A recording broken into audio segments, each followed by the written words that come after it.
go on top of one of the hills. See over the valley, see what it looks like. We kind of are. Now it's starting to strike out. I'll be like on the top of Penelope or somewhere like that. But that makes some amazing pictures.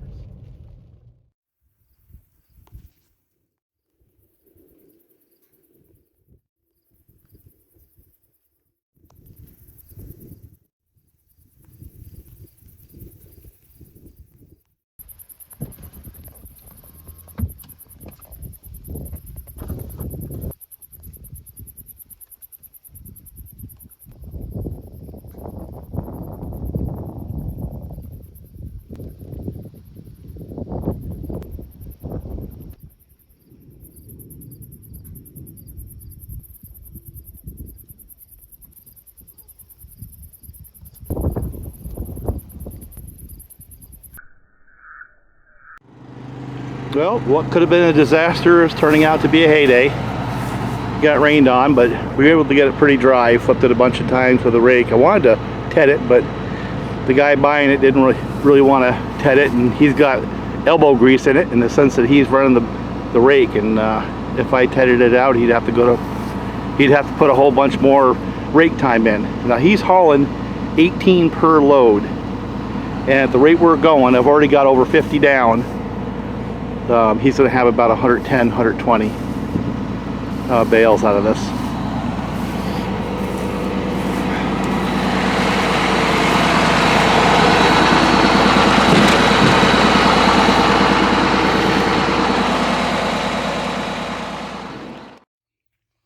So he put this saw together with a different gasket. These gaskets right here. They're paper instead of metal. And the metal gasket that came out of this saw, the one that kind of blew up on us, was, I threw it away already, was deformed and delaminated. It just didn't survive. So he's done the same thing where, yet again, he put one of those gaskets. There's a little thin coat of 1184 both sides, and he's about ready to put the cylinder on, and then we're going to see if it runs. Now this is the one that I had in that last video that got lean on us because it was sucking air underneath the cylinder. So go for it.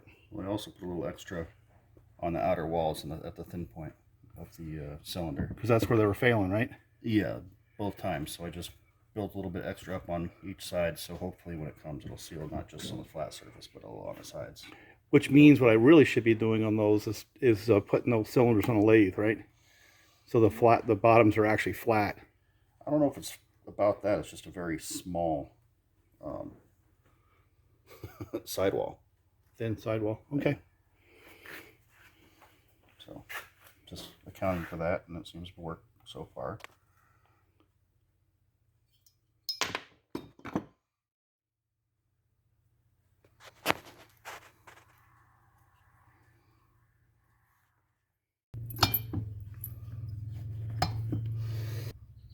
Yeah, you gotta kind of get those screws in.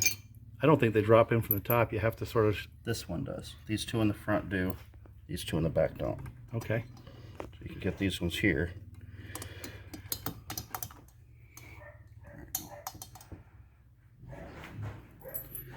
But yeah, this other one, it has these slats that go all the way down to here, and you don't have enough room on the bottom to not do it that way. Nope, I see. That goes right through. All right. Well, the proof on this one's in the pudding is let it sit for a little bit. Let that gasket seal up. We can run this one again and see if it stayed. This one here, he did the same technique. I struggled with this saw for such a long time. And we found a couple things, didn't we, on this saw? Wasn't this the one that had all the goo and junk in front of the fuel line? Yeah, I had that. In the tank vent, literally wasn't venting, and it was leaking. It had 3 issues. We also tried putting one of those other brand carburetors on it, and that was a piece of junk too. So, which I think you moved over this one. Yeah. I'm trying to think that was a great idea, and then you blew it up. I blew it up. So, you know, it had nothing to do with the carb. But see, we'll get these going sooner or later. It might take a while. when they run, they're fun. Yeah, when they run. And they don't hurt me. The bad back issues. Because they're lightweight. Exactly. So we use a lightweight bar in that, and you got yourself a chainsaw. Barely than the others. Yeah, so I ran this in that video, and it just started going super lean on me at the end, so I shut it down. And when he took it apart, there was no damage to the piston or the cylinder, but the gasket was completely blown out. The base gasket for that cylinder was blown out. So the remedy is OEM gaskets, paper, and then putting them on with 1184 both sides, and we'll see if that survives. So anyway, while we're talking saw, this one came back. This is a saw I had built for Matt the Logger, oh my God, several years back. And you can tell it's been modified.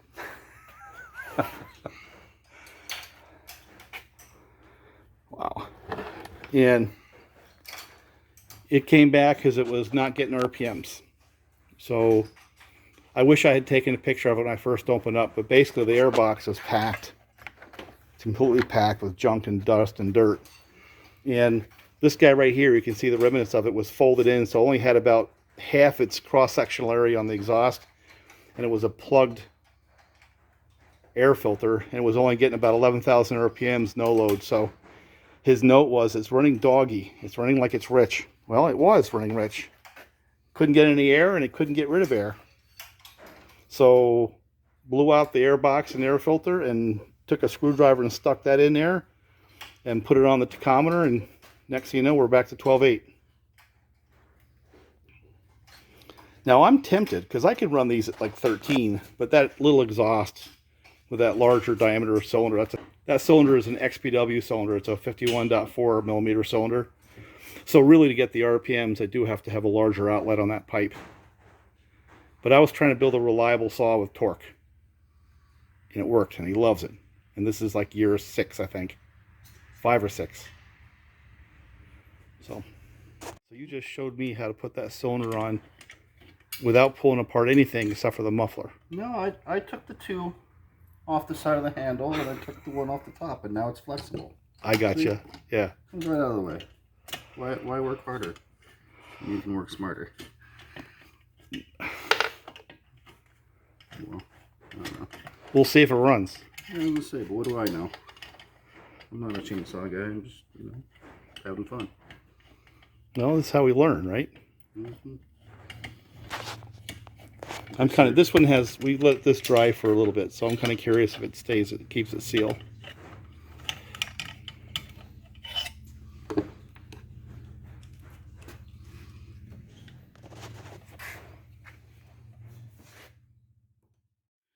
I got one of the guys who's a regular commenter on my videos, John Clark from down in Georgia, who swears up and down his 361 will smoke my 562s. So now we have a reason to do 2 saws here.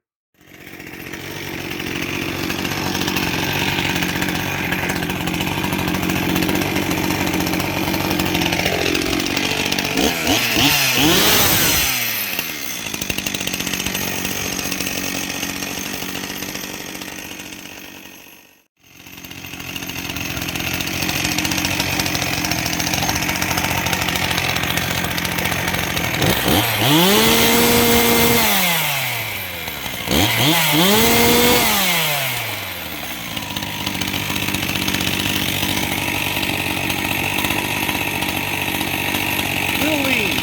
Bring it down to about 13.8. But it idles, it comes back to idle, so that's a step in the right direction. Mm-hmm.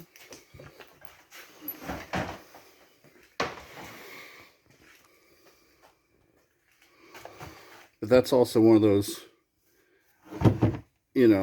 disappointing carbs that you got, so.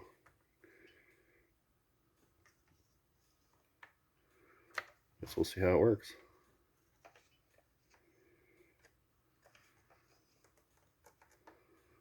They were sold as a Tillotson, but weren't? Yes.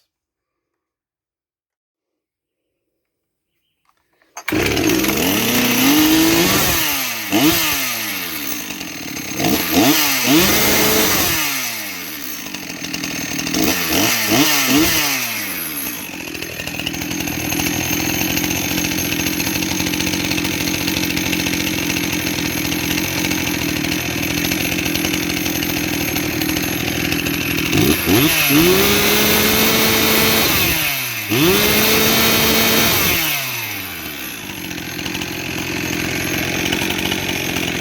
gotta lean it out a little bit.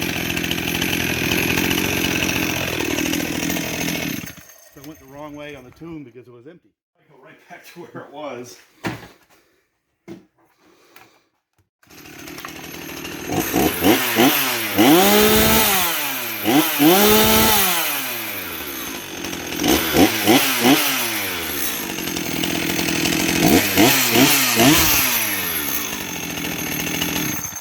You say it's better. Definitely oiling. Yeah.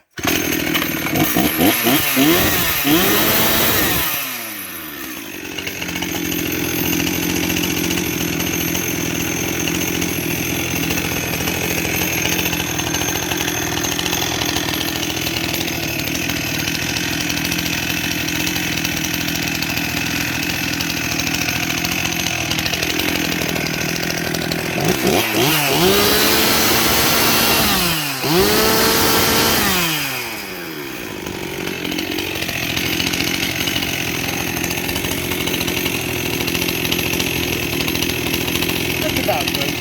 That's fine. What's going to happen with that is it's 80 degrees today. When it gets into the fall, that'll go up to about 13.8 when it cools off. So I would leave it right where it is. Let's just run it. Okay. Remember, that was the saw that I ostensibly blew up in that last video. And in fact, all it was the base gasket came out. It needs a bar and chain. It needs a job. I don't know if you can see in there, but that piston damn near looks like brand new.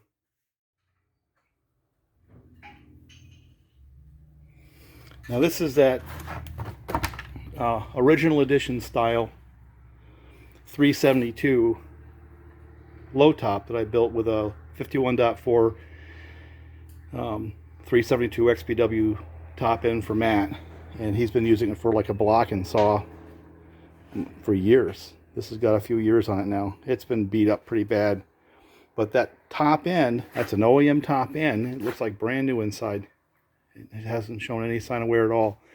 And this saw's got some serious hours on it. So we're going to up the RPMs a little bit. I figured while it was in the shop, you know, I kept the RPMs down. It was kind of a torque build. You know, combination of restricting the intake a little bit with a low top and keeping a 1/2 inch diameter outlet on the pipe. Kind of pulls the RPMs down a little bit, restricts it a little bit. But this saw right here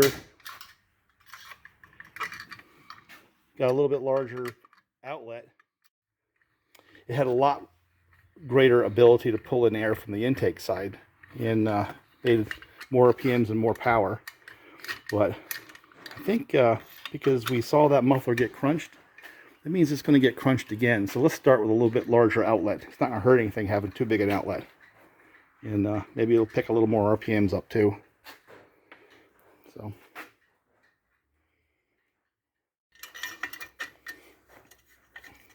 we'll retune it a little bit and it'll pick up about 200 or 300 RPMs. And Matt'll be happier. I'll get it to 13,000 versus 12.8 for that extra outlet. What do you think? Here, hang on the camera and I'll get it fired up and see if You want the cover on? not yet. I don't know if this thing has any gas in it either.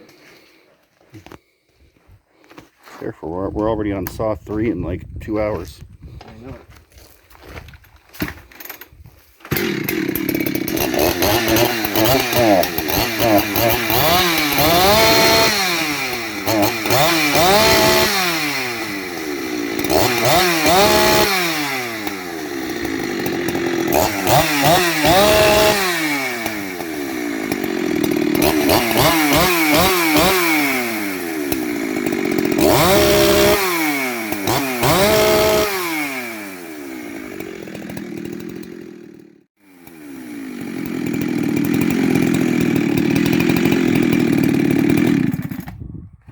Lean that a little bit.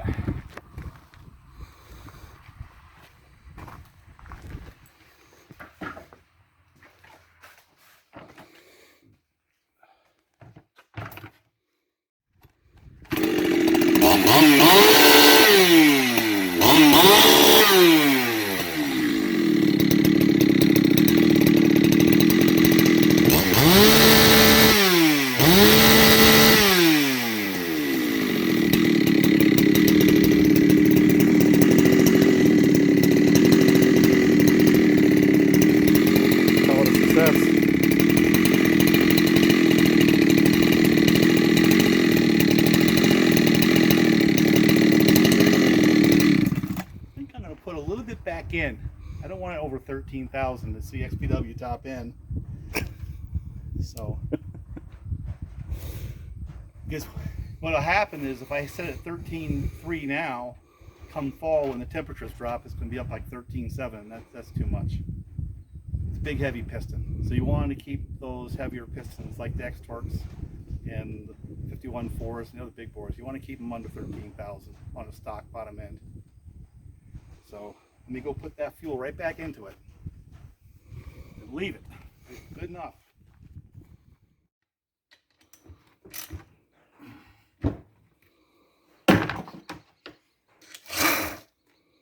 I know why, because it's got an 8-tooth sprocket on it too. It's got enough pull to pull an 8-tooth, so it has one on there. That means the chain leaves the sprocket on a lot larger diameter, a little bit further up the bar. A lot of guys don't know that.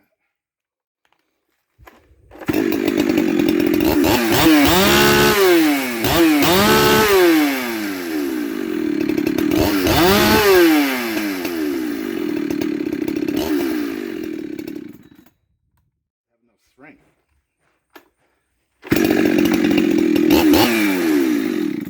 I think that saw is ready. Now he has a problem with a 562. Let's see if we can get that thing to run.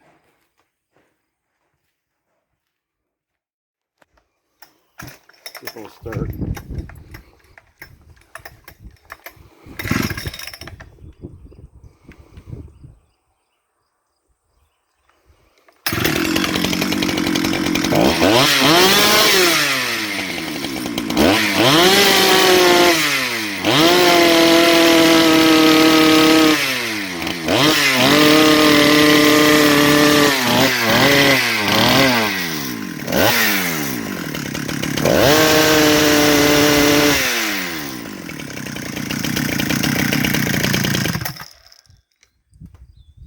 That's not touching.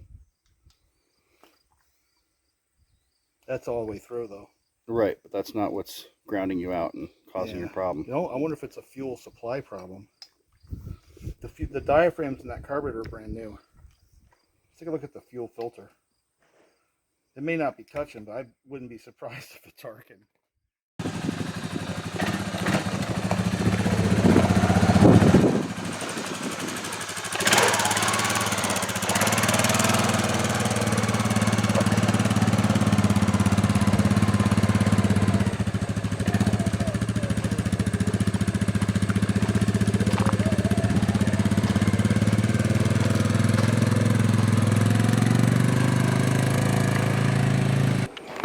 Okay, we got a couple more project motors here.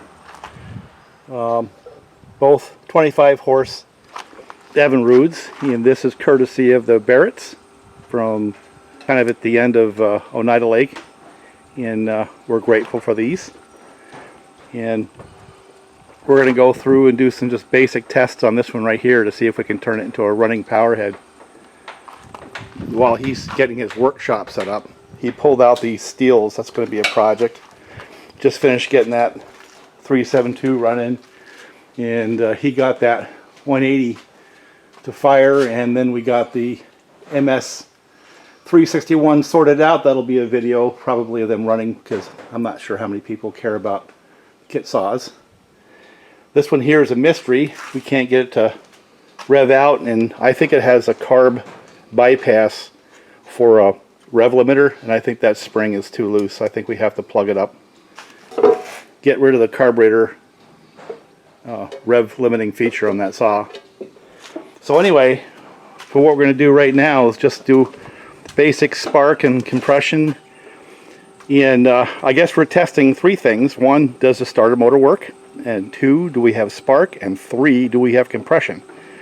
Because if all three of those work and we put fuel in it, means it should run, right? So I guess I'm just going to set the camera right here. You want to see the spark?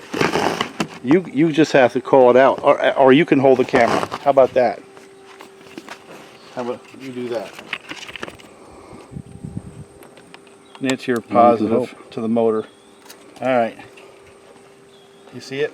See if it's got any kind of focus at all before I hit this thing. No, I'm sure you're fine. Can you see it in the window? Go for it. Yeah. Okay. Do you see? So that one got spark.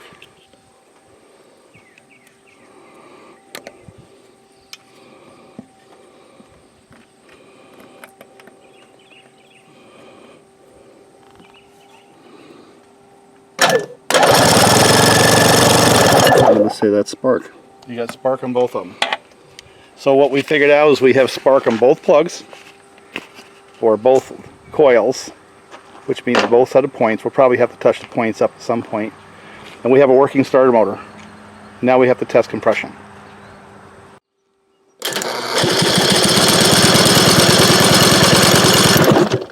That's a lot of compression. We got about 130, 140 pounds.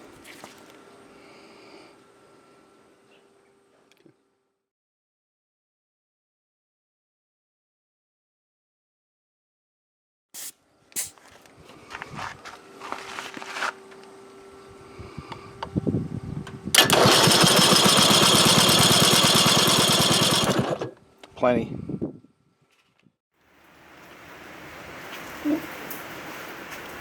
It's moving like underwater. Well, that's because you're a heavy load. Like I said, I'm a monkey. So we had to quit running. We had to quit working on the little 25 and back to this boat. Got the floor in. We got a glass to floor, and now we're mounting this big old 6. It's going in. Big old Merc. Rain stopped, so back on this thing here. And you got that at Walmart, right? Mm-hmm. And a couple of Evinrude ends. So now we have a fuel line. Now there's no lower unit on this motor, but you can run it for a little bit, I think, without the lower unit, just to see if we got, you know, something to work with. You got plugs? Oh no, we didn't get plugs. All right, back it off a little bit and see if your old man can get this thing on fire. That shit crazy way of doing things.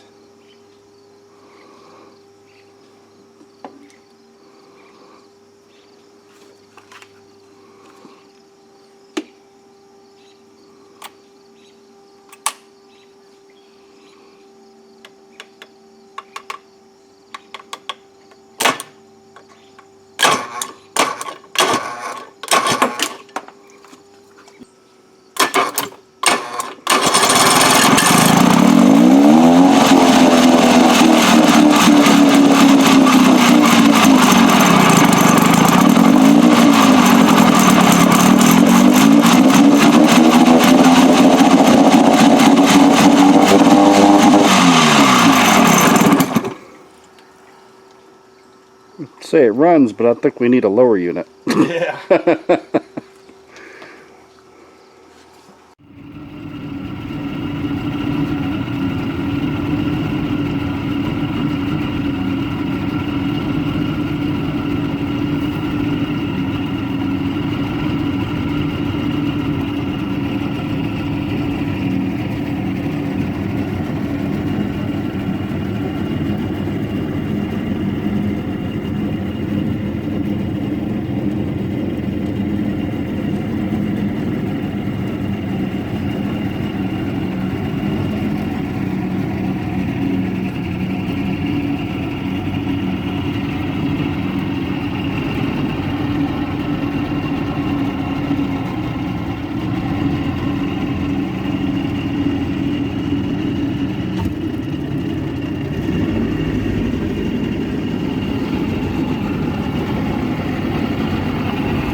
Check it out. Readjusted that throttle cable and it'll sit there and putt like that. Pumping. Warm. Pumping. We got this thing to run and got us out here, and we restarted it and it ran good. We got a functioning fishing boat now. So now we have to start actually fishing instead of running around in circles.